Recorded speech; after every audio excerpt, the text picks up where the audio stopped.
सो हे कैसे हैं आप सब? 15 अप्रैल की प्री मार्केट रिपोर्ट में आप सबका बहुत-बहुत स्वागत है। आई नो रियली सॉरी बहुत दिन हो चुके लेकिन मैंने आपको पहले ही बताया था कि थोड़ी ड्यूटी वगैरह लगी हुई है। जब तक इलेक्शन खत्म नहीं हो जाता तब तक मैं टाइम निकाल ही नहीं पाऊँगा। वीडियो तो छोड़ो ट्रेडिंग का भी टाइम नहीं मिल रहा है। एनीवे सबसे पहले देखो, सबको पता है सबसे बड़ी न्यूज़ है ईरान वर्सेस इज़राइल। इसमें क्या हो सकता है, क्या नहीं वो डिस्कस करेंगे सबसे पहले। उसके बाद हम देखने जाएँगे कि निफ्टी और बैंक निफ्टी ने क्या दिखाया था हमको लास्ट वीक के अंदर। एफआईआईडीआई की पोज़ीशंस, उनके इंडेक्स और ऑप्शंस में क्या सिचुएशन बनी हुई है।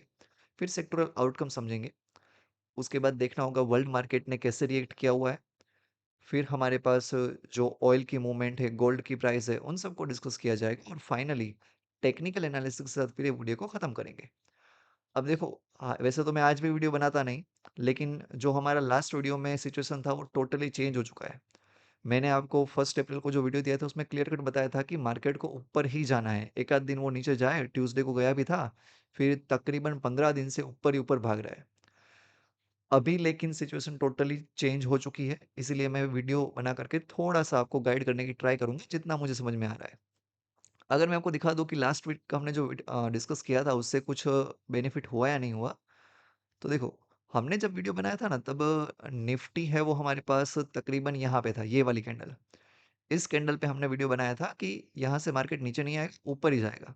2-3 दिन टाइम पास किया, लेकिन फिर उसने तकरीबन समझो ना 22,300 से 22,800 500 पॉइंट की नॉन स्टॉप रैली दिखाई। ऊपर ही जा रहा था, एक अकेला लास्ट दिन को आप छोड़ दो, तो मार्केट ऊपर ही ऊपर भागा हुआ है। और हमने बोला था कि ऑप्शन बेच करके रखना, ऑप्शन बेचे होते तो आपको देखो ये पहले वीक में ज़बरदस्त प्रॉफ़िट मिला होता और फिर यहाँ दूसरे वीक में भी सेम सिचुएशन थी। बैंक निफ्टी उससे भी अच्छा। देखो ये डब्ल्यू हमने प्रेडिक्ट किया था यहाँ पे, ये कैंडल थी। हमने जो डिस्कशन किया था वो इस कैंडल पे किया था 47,200। बैंक निफ्टी ने ज़बरदस्त प्रॉफ़िट दिया। मतलब आप तकरीबन पकड़ लो तो 2000 पॉइंट की मूवमेंट दी थी। लेकिन ये सिचुएशन अभी चेंज हो रही है ऐसा दिख रहा है, इसलिए आप डिस्कस करने वाले हैं। सबसे पहले देखो, ईरान वर्सेस इज़राइल पूरी दुनिया को पता है। अगर आप अभी कोई भी न्यूज़ चैनल देख लो, कोई भी यूट्यूब चैनल देख लो, सब जगह पे ये न्यूज़ आ चुकी है कि ईरान ने इज़राइल के ऊपर अटैक कर दिया हुआ है और इज़राइल चुप बैठने वालों में से है नहीं। ये भी रिटेलिएट करेगा। अगर ये वॉर एक्सेलेंट होती है तो बहुत बड़ी दिक्कत होने वाली है। वो 2-3 बातों से हमें पता लग गया है, गोल्ड की प्राइस शूट अप हो गई है। देखो 75,000 पे गोल्ड पहुँच चुका है। अभी कुछ दिन पहले की बात है, 2-3 महीने पहले 58,000 पे, 58,000 पे हमारे पास गोल्ड था, हालाँकि अभी है 75,000। तो ये एक दिक्कत वाली बात है। सेकंड, देखो ये दोनों ही आपस में लड़े तो हमें एज़ सच कोई प्रॉब्लम होने वाली है नहीं, लेकिन इसमें बहुत सारे कंट्री की इन्वॉल्वमेंट होगी। ईरान खुद इतना बड़ा स्टेप नहीं ले सकता है, उसके पीछे बैकिंग है रसिया और चाइना की। तो रसिया, चाइना, यमन, नॉर्थ कोरिया ये सब कंबाइंडली वन साइड में होंगे और इज़राइल के सपोर्ट में पहले यूएस आएगा, यूएस घसीटेगा नाटो को और नाटो के साथ यूके वगैरह भी आएँगे। तो ये ग्रुप फिर लड़ेंगे एक्चुअल में, सिर्फ़ मोहरे होंगे इज़राइल और ईरान। तो ये थोड़ा लंबा खींच सकता है और इसकी इम्पैक्ट है या इफ़ेक्ट है वो भी हमको ज़्यादा देखने को मिलेगी। बहुत बुरा कब हो सकता है पता है? चाइना भी ताइवान के ऊपर अपनी एक्टिविटी स्टार्ट कर दे। ताइवान वैसे भी अर्थक्वेक की वजह से थोड़ा-सा वीक है। अगर यहाँ पे ईरान सॉरी चाइना ने अटैक करना स्टार्ट कर दिया तो फिर बहुत उलझेगा और फिर इंडियन मार्केट भी गिरेगा। क्योंकि चाइना कुछ भी करेगा तो इंडिया के ऊपर दबाव आएगा कि हम हमारे जो बॉर्डर है वहाँ पे थोड़ा-सा डिप्लॉयमेंट बढ़ाएँ। एनीवे ये तो बाद की बात है, जब होगा तब देखा जाएगा। अभी ऐज़ ऑफ नाउ क्या होने वाला है? सबसे पहले देखो यूएस रोकने वाला नहीं है वॉर को। यूएस को अगर रोकना ही होता तो बहुत अच्छी खासी धमकी देते, न्यूक्लियर वॉरहेड का धमकी देते तो ये वॉर होती ही नहीं। लेकिन यूएसए को तो मज़ा आएगा क्योंकि उसके डिफेंस की इंडस्ट्री बहुत बड़ी है। अब उन्होंने देखो रसिया और यूक्रेन को लड़ा करके देख लिया। उन्होंने गाज़ा और इज़राइल को लड़ा करके देख लिया। अभी भी उनका पेट नहीं भर रहा है इसलिए वो बहुत बड़ी वॉर चाहते हैं ताकि उनका डिफेंस इंडस्ट्री वो बूम होता रहे। तो एक यूएसए उतना इन्वॉल्वमेंट करेगा नहीं डायरेक्टली, अपने सोल्जर्स वगैरह को नहीं भेजेगा ऐसा मुझे लग रहा है। सेकंड पॉइंट है, ऑयल की प्राइसेस पंप हो जाएगी। दिखना भी स्टार्ट हो चुका है, धीरे-धीरे ऑयल बढ़ना स्टार्ट हो चुका है, वो $100 को भी देखते ही देखते क्रॉस कर लेगा। वो इंडिया के लिए सबसे बड़ी दिक्कत है। थर्ड, सप्लाई चेन डिस्ट्रप्शन होगा। शिप्स वगैरह वो उतने आसानी से आ जा नहीं पाएँगे, तो हमारा पूरा ग्लोबल मार्केट है वो डिस्टर्बेंस शो करेगा। जाते-जाते देखो हँसते-खेलते 1% गिर गया। बुरा इसलिए लग रहा है कि 12 बजे के बाद पूरा नीचे ही नीचे, किसी ने भी बाय करने की ट्राई नहीं की। सेम वे में बैंक निफ्टी में भी देखो 12 बजे के लिए एक बार ऊपर लेने के लिए ट्राई किया था, लेकिन फिर दे धनाधन नीचे। ये जब टोटली नेगेटिव क्लोज़ होती है तो कुछ बात दिखा रही है। यहाँ पे देखो डीआईआई और एफआईआई। एफआईआई ने 8,000 करोड़ का माल चिपका दिया है। डीआईआई ने 6,000 करोड़ का खरीदा हुआ है। तो ये हर रोज़ आकर के 6-6 हज़ार करोड़ का खरीदेंगे नहीं, तो हमें नेगेटिविटी के लिए मतलब नेगेटिविटी के लिए रेडी रहना चाहिए। ऐसा नहीं बोल रहा हूँ कि कल जाकर के पुट बाय करना। कल पुट बायर के तो पैसे टूट सकते हैं। क्यों टूटेंगे? सबको लग रहा है कि मार्केट नीचे जाएगा। जब भी ऐसा होता है तब मार्केट नीचे नहीं जाता है। कल हो सकता है कि बहुत बड़ा गैप डाउन खुले, लेकिन वहाँ पे टाइम पास कर दिए, फिर थोड़ा बहुत पुल बैक भी देकर के आए। एनीवे, यस, अभी ये सबकी पोज़ीशंस देखो। और हाँ, और एक बात, पिछली बार जब हमारे पास गाज़ा के ऊपर अटैक हुआ ना, तब टेररिस्ट ऑर्गेनाइज़ेशन ने बहुत बड़ा पैसा छापा था। पूरे स्टॉक मार्केट के ऊपर उन्होंने शॉर्ट पोजीशन क्रिएट की हुई थी।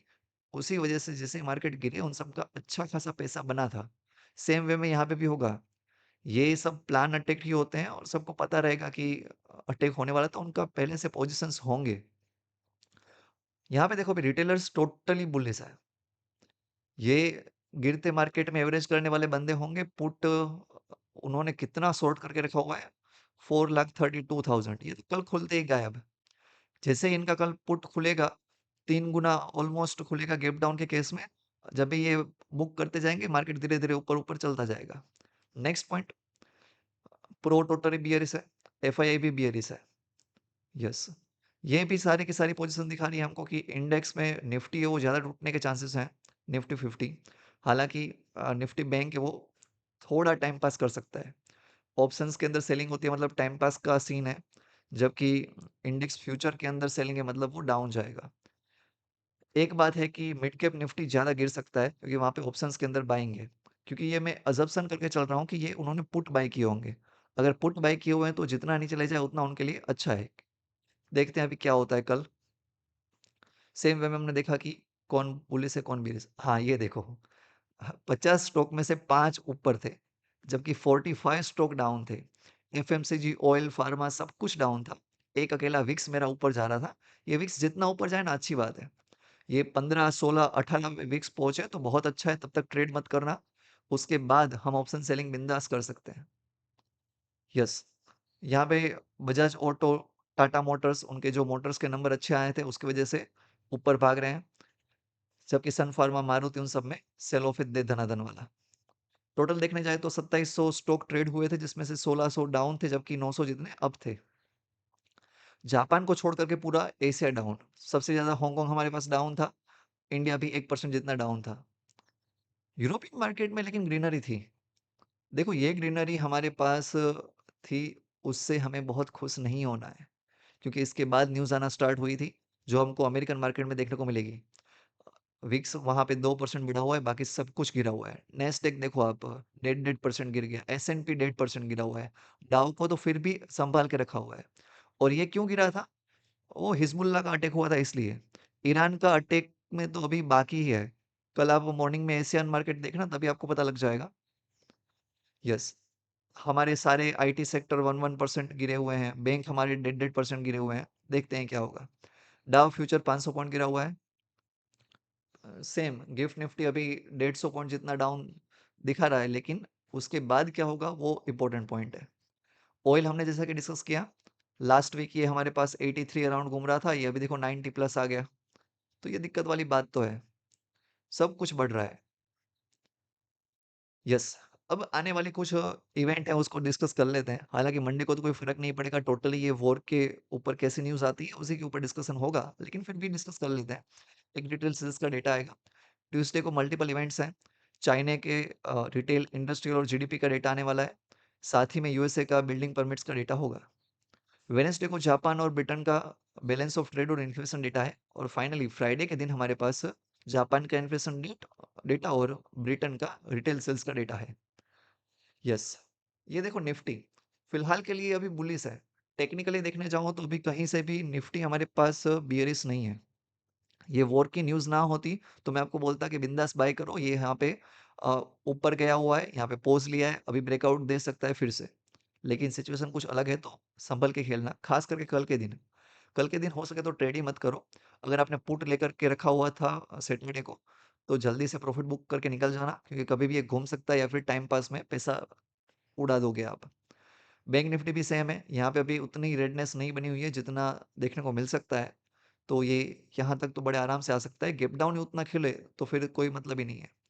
मिड कैप निफ्टी जिसकी एक्सपायरी है वहाँ पे कॉल और पुट दोनों ही राइट करके रखे हुए हैं, तो ये कल कोई भी एक साइड को ब्रेक करे तो हम उसी साइड बैठ सकते हैं। मोस्ट प्रोबेबली वो नेगेटिव साइड आने के चांसेस हैं, लेकिन हर कोई जब नेगेटिव सोचेगा तब मुझे थोड़ा-सा डाउट लग रहा है। Fine, so that's all in this video, please like and subscribe. अगर कुछ बड़ी अपडेट होगी तो मैं शेयर कर दूँगा, वरना मिलते हैं बहुत थोड़े ही दिनों के बाद। Thank you so much.